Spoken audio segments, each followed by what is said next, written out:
شريك لك لبيك إن الحمد والنعمة لك والملك لا شريك لك لبيك لبيك اللهم لبيك لبيك لا شريك لك لبيك إن الحمد والنعمة. Karena ini masalah bagi dia. Bertanya gini ya, anaknya itu kirim BA ke ibunya. Kirim BA, dia lagi BT. BA itu apa? BA, WhatsApp. Oh iya. Ya. Bunyinya gini ya, hal yang paling sakit adalah ketika orang tua membahas pengeluaran mereka untuk kita. Bagaimana nih? Kita ini anak kalian, anak yang tidak minta untuk dilahirkan.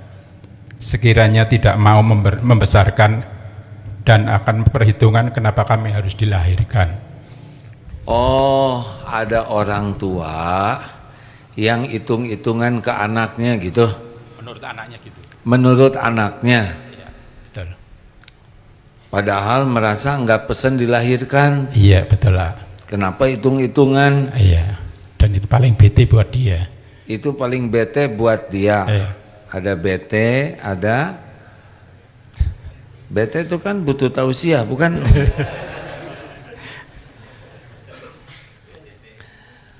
Bagaimana kalau orang tua ngitung-ngitung jasanya? Kamu sudah dilahirkan, sesar lagi, ini jahitannya kurang beres. Kamu ngabisin uang saya, apalagi kamu rewok, susu habis, formula habis, belum lagi nyekolahin. Bagaimana kalau orang tua begitu? Dengar ya hadirin, jangan sekali-kali mengatakan saya kan nggak pesen.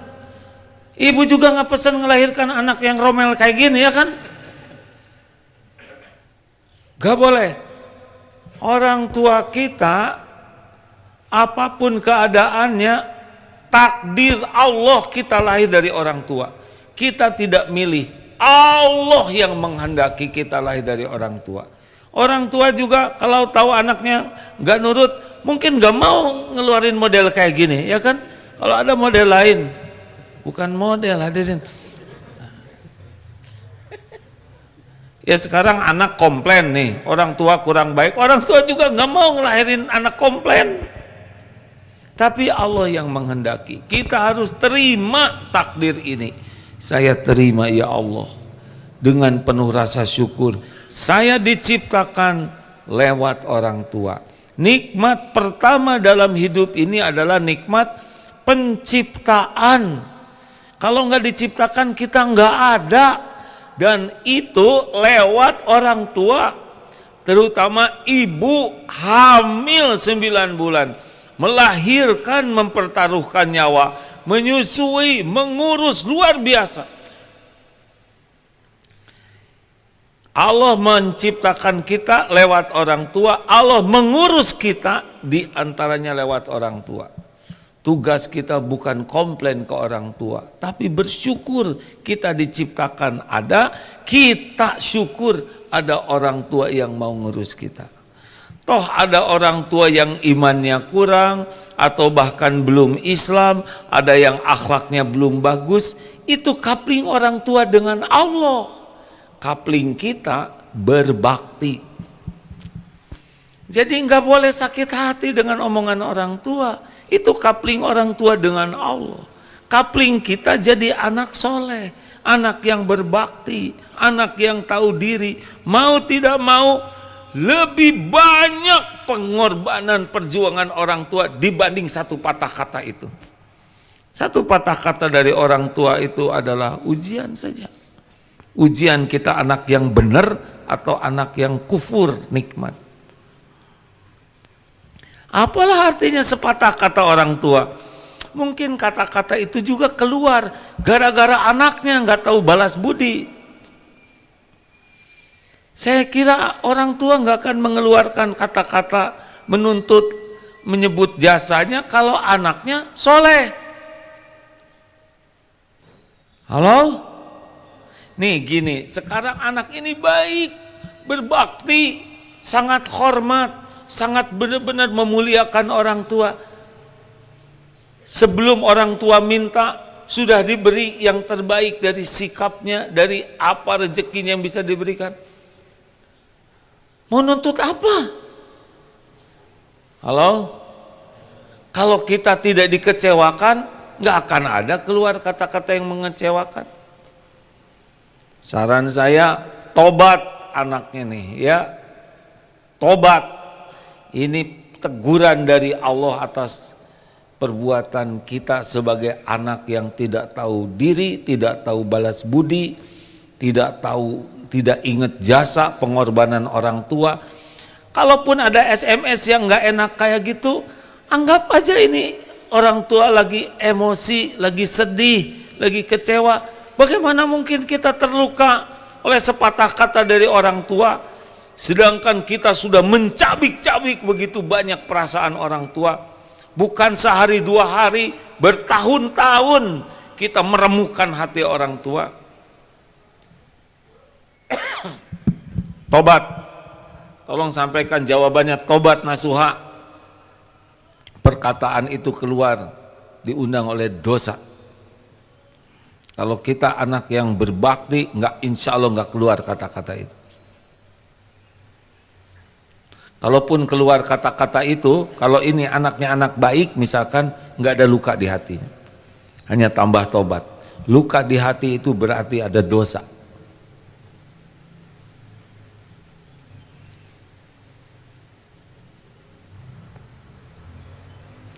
Kenapa saya jadi emosi begini hadirin?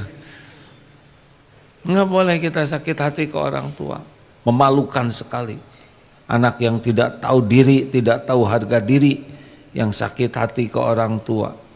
Dia hanya fokus saja dengan perkataan orang tua yang tidak cocok, padahal sudah berapa ribu kalimat, juta mungkin kalimat yang merobek-robek hati orang tua, yang sudah menusuk-nusuk perasaan orang tua, mencabik-cabik. Berapa banyak kelakuan kita?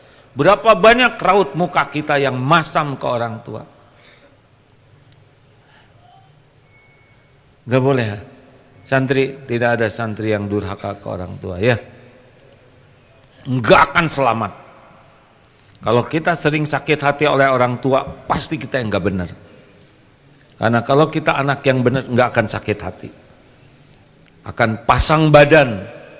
Kita akan jadi orang yang berada di barisan paling depan, yang berjuang habis-habisan agar orang tua kita masuk surga. Enggak ada sakit hati ke orang tua. Tidak ada orang tua yang sempurna. Terima kasih pertanyaannya Pak. Saya juga jadi ingat ibu bapak saya. Pernah ada anak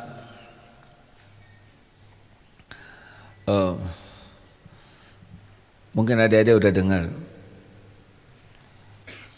Saya mendoakan orang tua saya, kata gurunya, kamu suka doakan orang tua? Ya, saya doakan. Berapa kali sehari? 5 kali. Oh, kalau gitu kamu anak durhaka. Kenapa Yai saya disebut anak durhaka? Kamu cuma 5 kali, coba doakan orang tua 5 kali.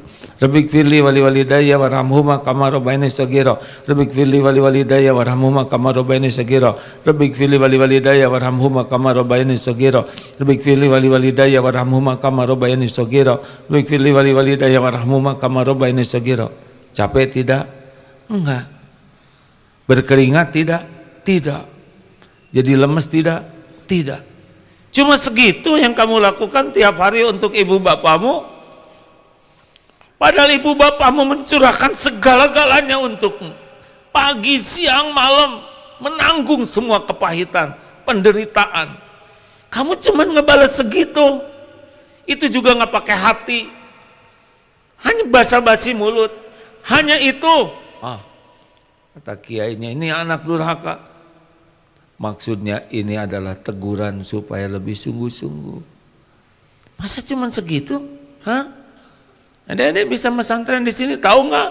Orang tua ngutang sana sini, jual barang. Nih baru dapat ini. WA, bolehkah saya pinjam uang? Saya harus bayar untuk anak saya sekolah. Ngutang pagi siang malam kerja. Kalau ada anak-anak sibuk melihat kekurangan orang tua, kesalahan orang tua, ini anak gak benar, ini anak gak benar. Anak itu lebih fokus melihat jasa baik orang tua. Kalaupun ada kekurangannya, kita paling depan berjuang agar orang tua diampuni Allah, agar diberi hidayah, agar diselamatkan. Bukannya malah menyebut-nyebut kekurangan orang tua. Anak durhaka itu gak ada jalan selain penderitaan dunia akhirat kalau tidak tobat. Jadi balik lagi ke sana.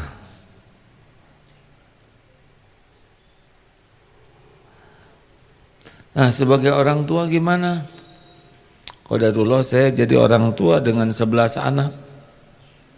Amanah. Enggak boleh ingat jasa. Anak mau berterima kasih atau tidak, anak menghargai atau tidak, jangan luka juga. Bagaimana kalau anak tidak tahu balas budi? Tobat. Ya Allah, ampuni saya belum jadi orang tua yang baik, belum jadi contoh yang baik, belum bisa mendidik dengan benar, belum bisa menjaga amanah ini. Ini cerita sebagai orang tua ya Pak, kita nih.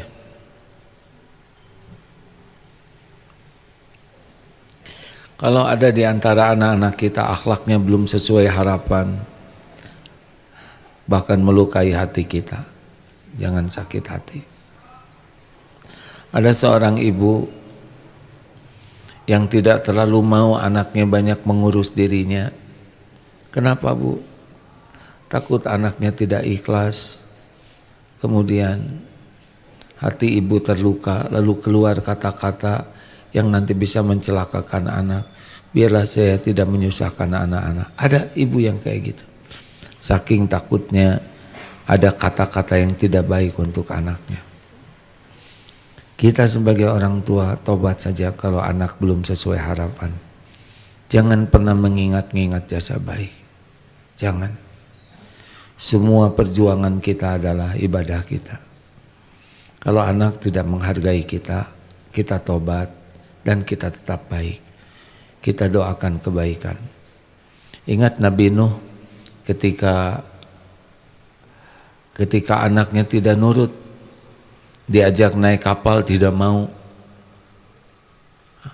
Ya bunayya, itu panggilannya panggilan kasih sayang. Tetap Nabi Nuh nggak tega lihat anaknya, dia tidak mau naik ke dalam kapal bahtera itu.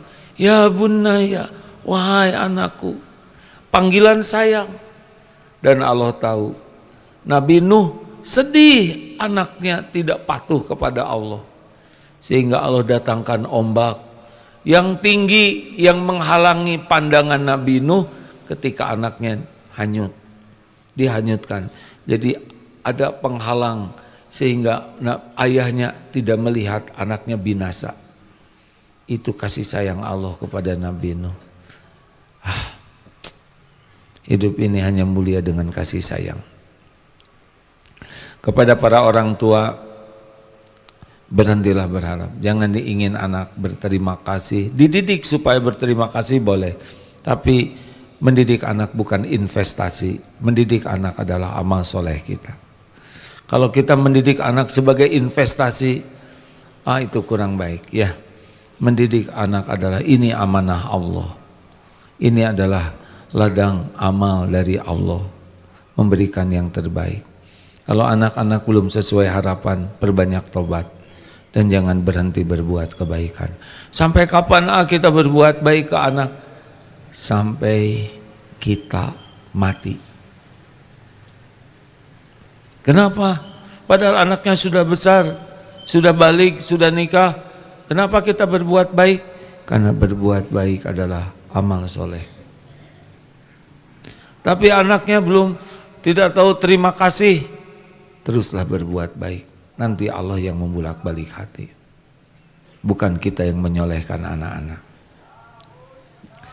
Lakukan, lupakan. Tadi ke anak begitu, sekarang dari pihak orang tua. Gimana anak saya jarang nyapa saya?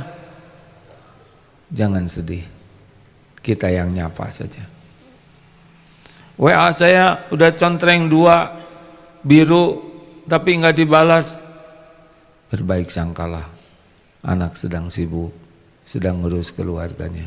Cari 1001 alasan untuk tetap menyayangi anak-anak. Kirimi doa yang banyak. Menangislah kepada Allah karena semua kepahitan diundang oleh dosa. Gitu aja. Gimana kalau kita dilupakan oleh anak-anak kita? Kita jangan lupa kepada mereka. Jadilah seperti matahari, terus memancarkan kebaikan. Allah menguji kita dengan anak. Jangan pernah berhenti berbuat baik. Jadilah seperti akar pohon tumbuh tegar, rindang, berbunga, berbuah, yang dipuji buahnya, bunganya, rindangnya, padahal yang berjuang keras akar. Jadilah seperti jantung, berdetak tiap saat, berdegup tiap waktu, tidak pernah menonjolkan diri. Lakukan saja yang terbaik. Kalau ada yang tidak sesuai harapan, menangislah kepada Allah, tobat, itu saja. Jangan mengeluarkan kata-kata tidak baik kepada anak-anak. Itu bisa jadi doa. Seperih apapun hati kita, sedalam apapun luka yang kita rasakan, hanya doa yang baik saja yang keluar. Ya, demikian pada ibu bapak. Jangan pengen dibelikan apa-apa oleh anak-anak. Jangan ingin dikasih apapun, walaupun satu butir nasi. Jangan. Cukuplah ke Allah kita berharap. Makin banyak berharap, makin luka hatinya. Jangan. Lakukan, lupakan. Begitu? Allah tahu apa yang kita rasakan. Allah tahu apa yang kita lakukan. Allah tahu doa yang kita panjatkan. Kita tidak bisa membulak-balik hati siapapun. Demikianlah adik-adik. Adik-adik sekarang mendengar dari 2 sisi. Satu, sebagai anak, suatu saat akan ada dalam posisi ini. Posisi jadi orang tua. Adik-adik sekarang belum merasakan, mungkin masih banyak menuntut. Baru tahu nanti kalau sudah jadi orang tua. AA banyak menangisi dosa ke orang tua. Saya sudah merasakan bagaimana jadi orang tua. Dulu waktu masih muda, merasa orang tua yang banyak kurang dan salah. Sekarang saya sudah jadi orang tua, jadi kakek. Ternyata banyak kelakuan yang, pikiran yang salah terhadap orang tua dulu. Karena dia belum tahu bagaimana perjuangan pengorbanan.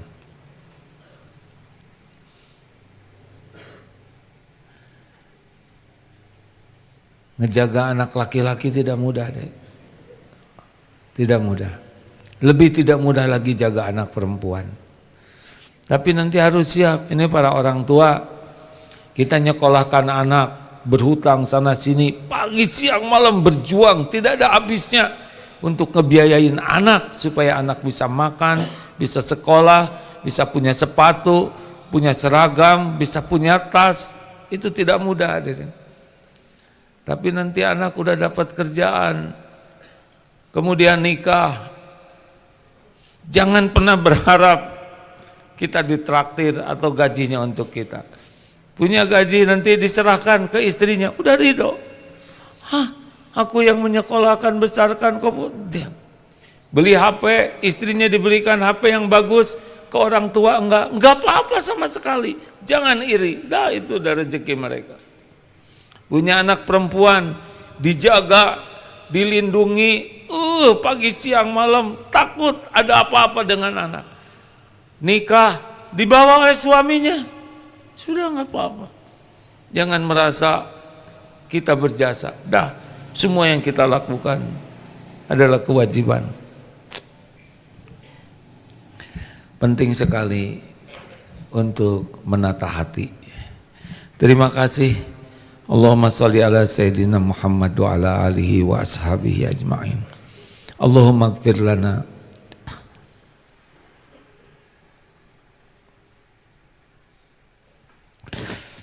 Allahumma ighfir lana wa li walidina warhamhum kama rabbawna shighara.